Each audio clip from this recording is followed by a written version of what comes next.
Hello, everybody. This is Hardesty from Rainbow Babies and Children's Hospital in Cleveland, Ohio, and welcome to the latest episode of Scoliosis Dialogues, the official podcast of the Scoliosis Research Society. Today, I'm here with Stuart Mackenzie and Kariman Abelin-Genevois, and we're going to be talking about the annual meeting coming up in Sydney in October of 2026. These two are the meeting planners, and they've done an excellent job, so we're going to jump right in. Thank you guys for being here today. Thank you, Thanks for having us. So the overarching theme for Sydney is bridges and transitions. And as program chairs, I'd like to know how this theme helped shape your curation of the scientific program and what you think might be one standout session or abstract that perfectly embodies that concept. Stuart, do you want to start? Sure, I can start. So, this is 2 years ago, Sukin Shah, as the current SRS president, emailed Kariman and I and the education co-chairs, Eric Kleinberg and Nick Fletcher, with this idea for the theme for the meeting. And I think that before we get to the scientific program, it's really reflected in the program that the educational co-chairs have made. Both the pre-course, the half-day courses, the lunchtime sessions on Wednesday, they focus on every different aspect of the Bridges and Transitions theme. It is the transitions from early career to late career, in the pre-course, techniques from freehand to emerging technologies, the transitions anatomically from the cervical, thoracic, lumbar, and sacrum, as well as transition in age of our patients from pediatric to adult. And I think they did a really thoughtful job of incorporating all of that. The diversity of lectures is astounding. It's going to be great. I completely agree with Stuart. I think that this topic is really reflecting the society we are evolving in, because we are dealing with peds, adults, we are dealing with different areas of the spine, and we are also dealing with different areas of management of the patients, non-op, operative, even the way patients can be enhanced. And now today we have a lot about biology, how to make patients in a better condition. So it was really a very easy and very nice topic. And even when we had the discussions around the selection of the abstracts, you could see that the reviewers were also focused on that, looking at how we would balance those different abstracts that were selected within the program to make it easy for people to go through the meeting, the sessions. So it was really exciting. I saw there's a great looking session, I think maybe on Thursday, about optimizing patients for these treatments. Yeah, this is the kind of session that shows that we are not only surgeons, that we really care about our patients, and we care about the pathway they are going through their lives, through their surgeries, through all the different steps that should make them better than they were prior to the decisions that we made with them. I think, Chris, to answer your question about how it's reflected in the scientific program, at the beginning of the translational science and basic science session on Thursday, we have a grouping of 4 papers where the authors have taken quite large populations of the typical patients with typical alignment, starting with a pediatric paper, ending with an adult paper, to help better establish the sagittal balance norms. And it's going to be a really interesting conversation to see across those 4 papers how those the parallels and the differences at those different times and age groups. So I think that's going to be nicely reflective of the theme. That's great. I'm going to mark that one on my calendar right now.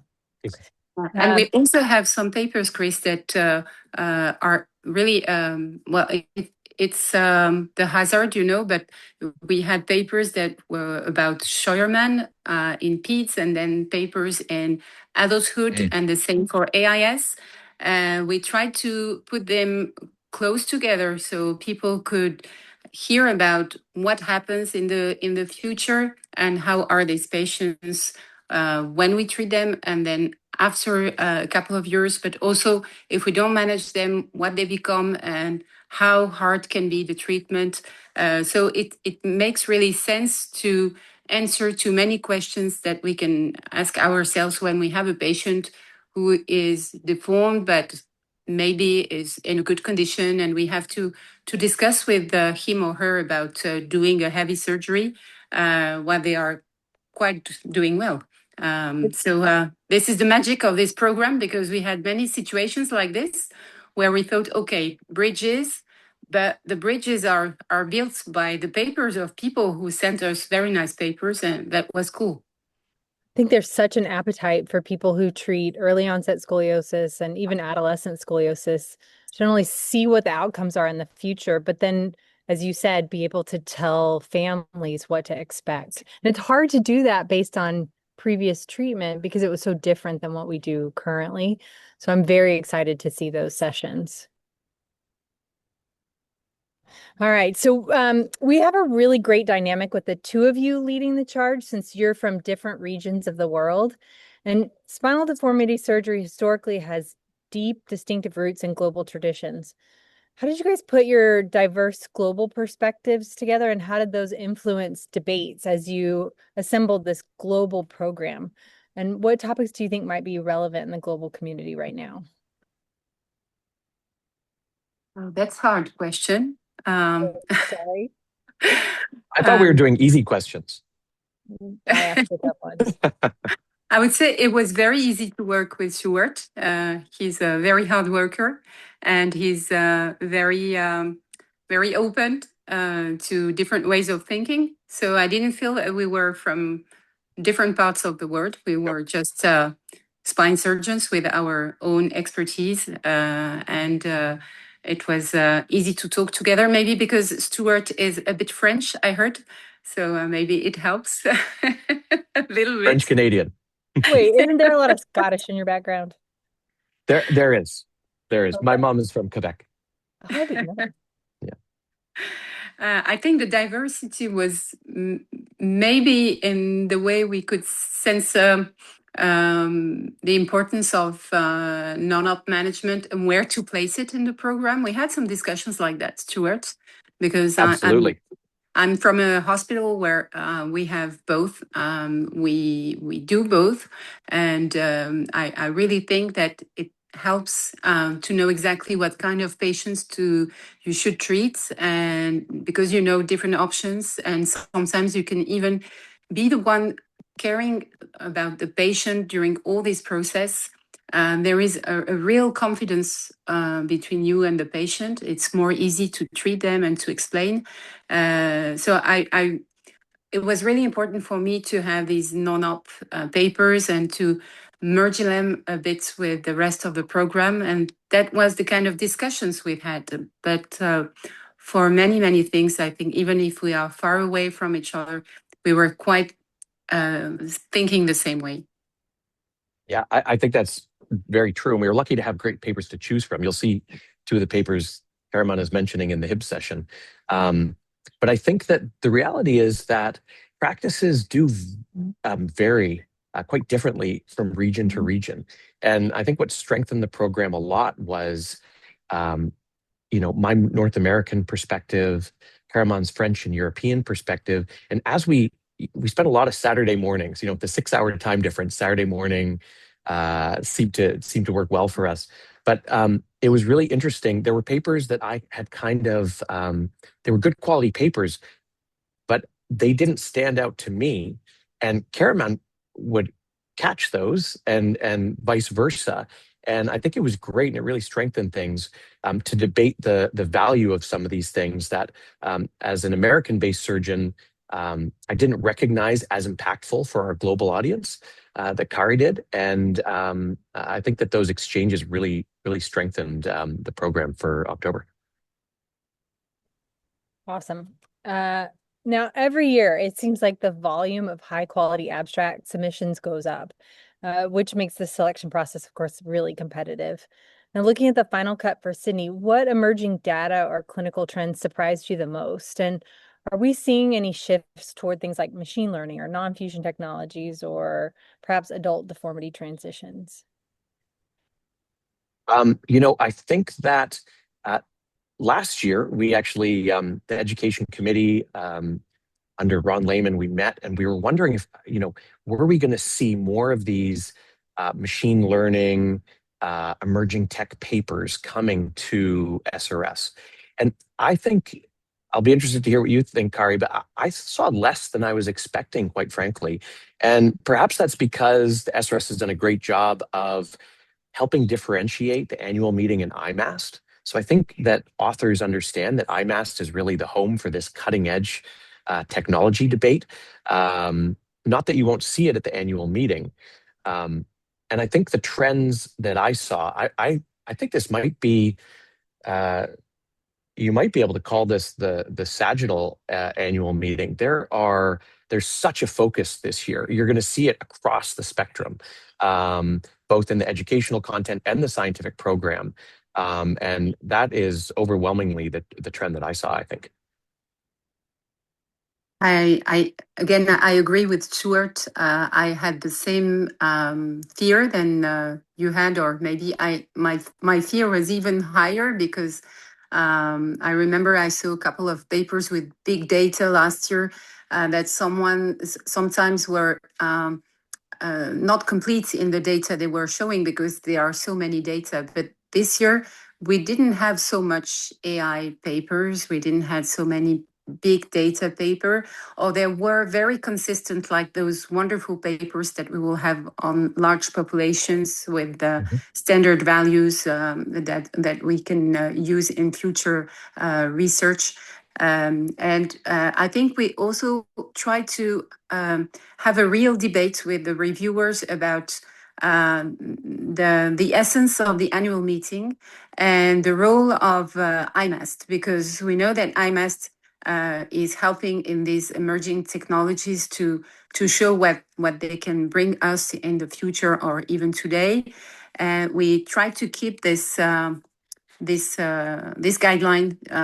not to have too many papers like this, and to make sure that there will be space for them at IMAST in the future.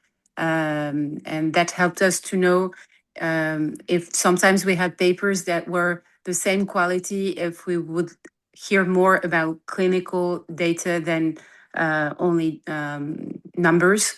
I think that's the way probably we balance the program.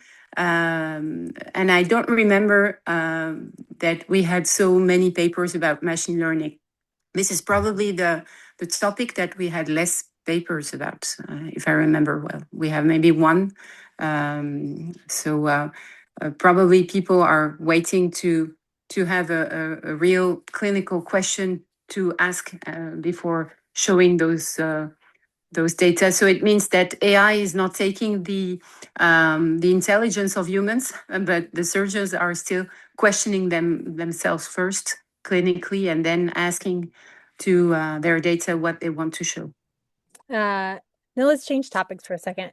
With about 1,500 attendees coming to Sydney, the magic of an SRS meeting often happens really outside the main lecture hall. What are you guys most excited about regarding the venue or the local Australian culture?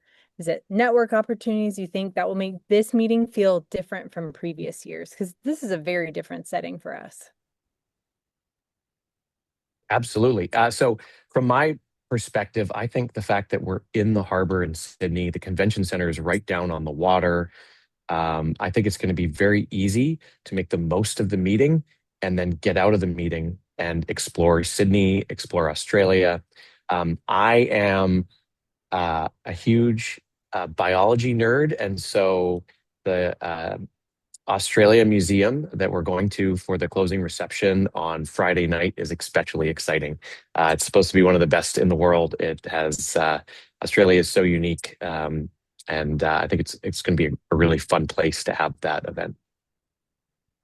For me, Chris, I must say that I'm not still in the travel.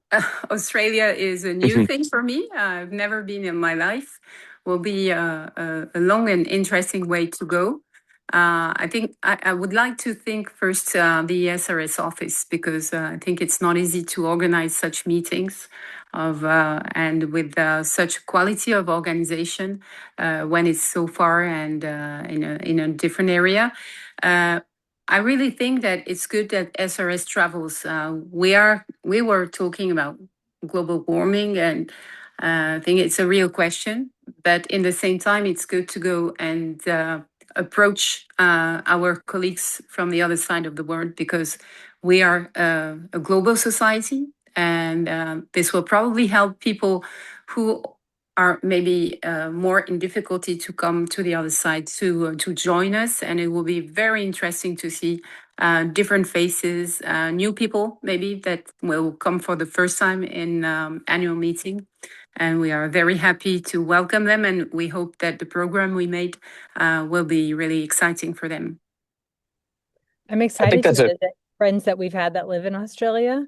But I also remember speaking with somebody who is a US surgeon and went to visit Australia. And one of the things that they were planning to talk about was casting. And when they got there and realized how different the temperature and environment was, they thought, wait, this is not a great place to talk about casting. That doesn't fit the environment and the culture and the heat there. So I think we have a lot to learn by experiencing these other places from a cultural perspective, but also in the ways they affect our practices. And Stu, I'm sorry I interrupted you. No, I was simply going to say I thought it was a great point that Kari made about the fact that we're traveling to a part of the world where a lot of our highly productive members come from. And I think it's really fun to take the fact that we get to travel and share that at each SRS annual meeting makes it extra special when all of us are experiencing, many of us are experiencing something new. Okay. What do you think is likely to be the most controversial session on the program? Every session, maybe. Every session. Kari, when I was reviewing the program to prepare for the podcast, I really thought that, our first scientific session, the adult deformity session, optimizing alignment and why it matters, we're really kicking it off with a bang. There are some phenomenal papers in adult deformity, and I think the microphones are going to be filled at the question periods. It is true that we tried both together with the rest of the reviewers to really not forget about papers that would have topics that maybe looked a bit usual, but the way the paper was made could be a bit controversial, or sometimes topics that were not so many times talked about, but were really in the philosophy of SRS, and then would probably bring more people on the mic. We tried to make that because we think that it's not only about coming there, sitting in the room and listening. It's more about the reactions of people. I think you're the same as me.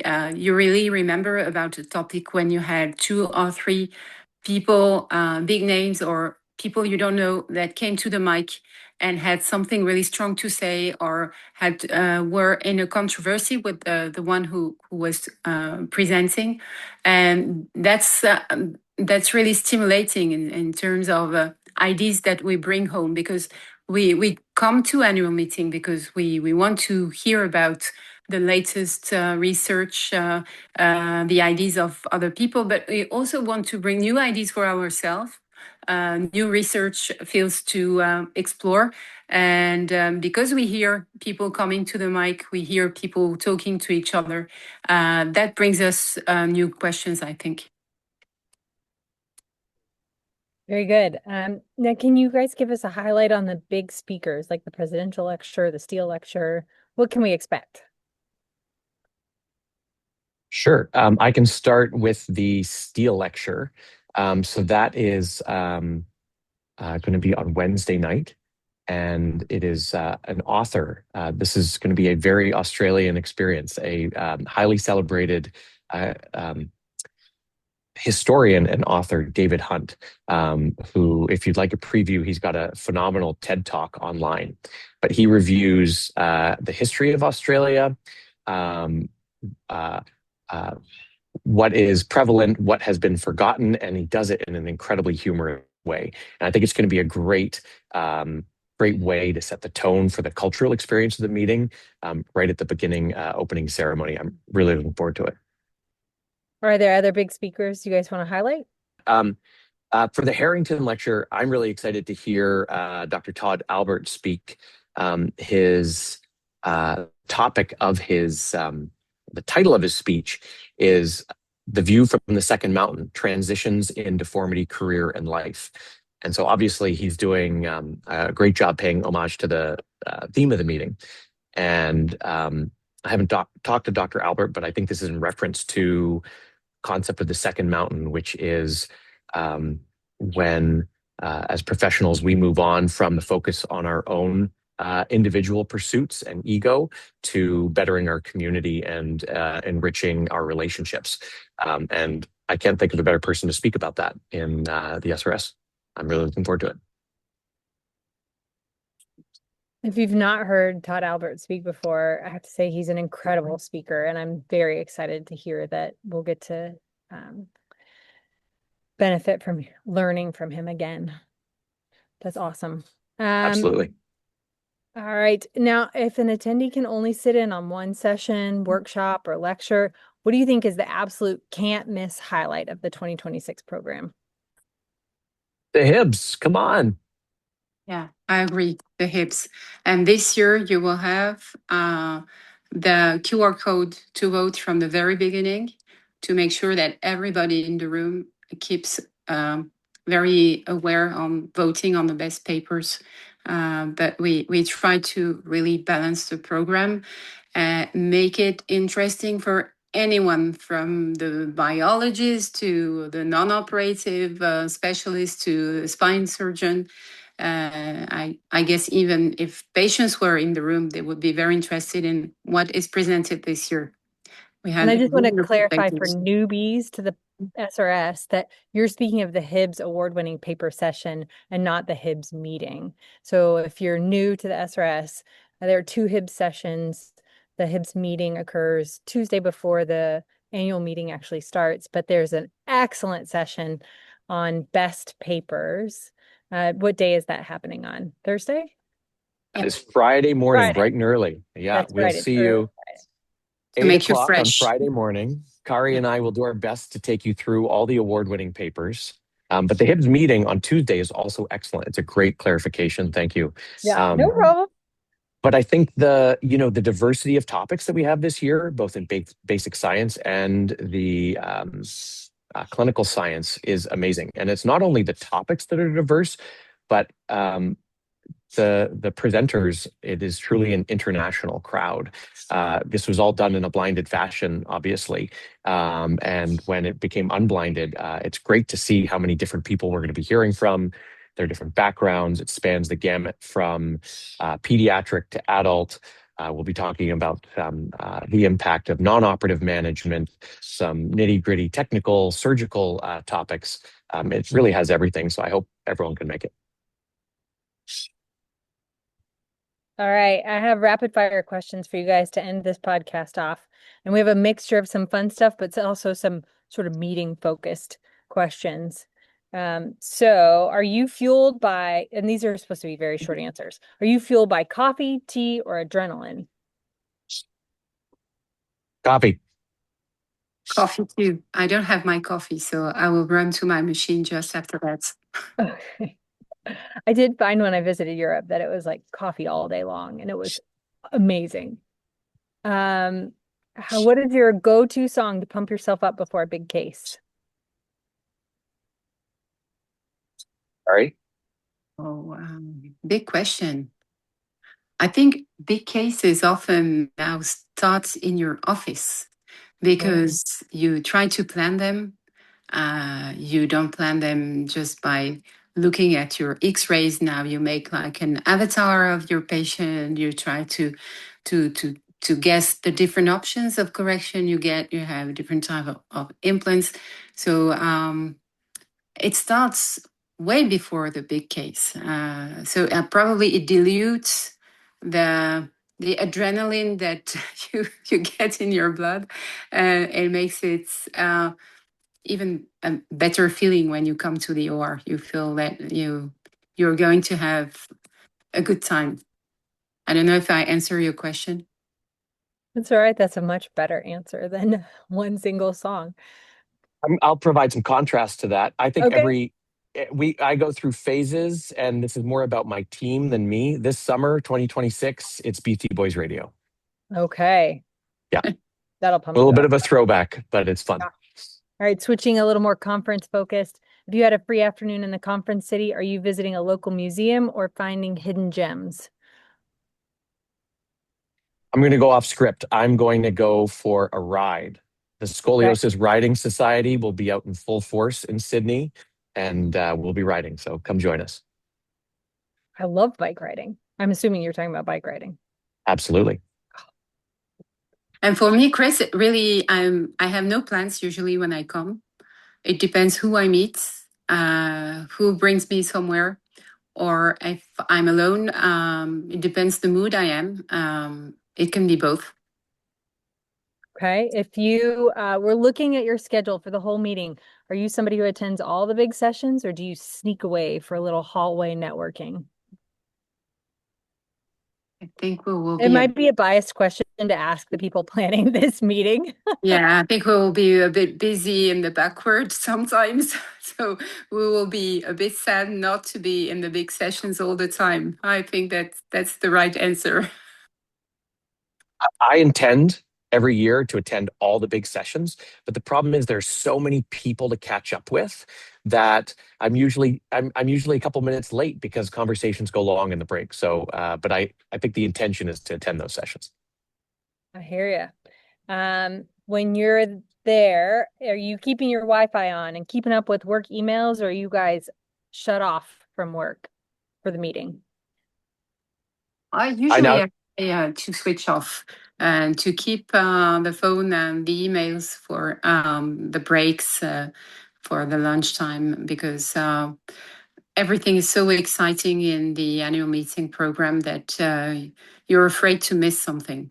And we are so busy to meet other people's outside that we know if we start to be inside of our phones, we will not get much from the meeting. I learned a couple of years ago to turn my phone off in the session because I'm too easily distracted. So to make the most of the meeting, I always put it on silent. That's a great plan.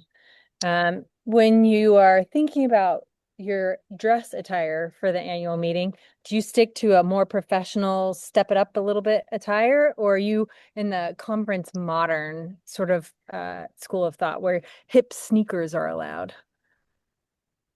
I think I'm really old-fashioned. Yeah. Well, I've Usually, seen you at meetings, Carrie. You're always dressed to the hilt. no, yeah, I'm dressed because the rest of the year, now I try to make an effort when I'm on my clinics, but I don't have much time to think about dresses and all that stuff. And that's the moment where you try to do it in a different way. It's a travel. It's for work. You network. You meet people. So you're happy to be a little bit different from what you are at home. I'm like Kari. I'm a little old fashioned. Blazer. I've gotten rid of the tie most days, unless I'm up on the podium. But I think that for Australia, you have to wear Australian footwear. So I'll be wearing my RM Williams boots. Oh, I thought you were going to say like Wow. rugby shoes or something. Mm-mm. Boot. Okay.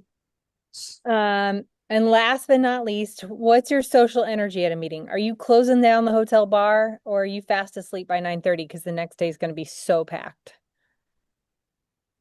I don't sleep I during meetings. I go to the bar, but I skip last call because we get up early to ride. And Carrie, you're European. I mean, it doesn't start till 9:30 for you, right? When? What do you mean? All the 9:30 evening here? Or? excitement doesn't start till late.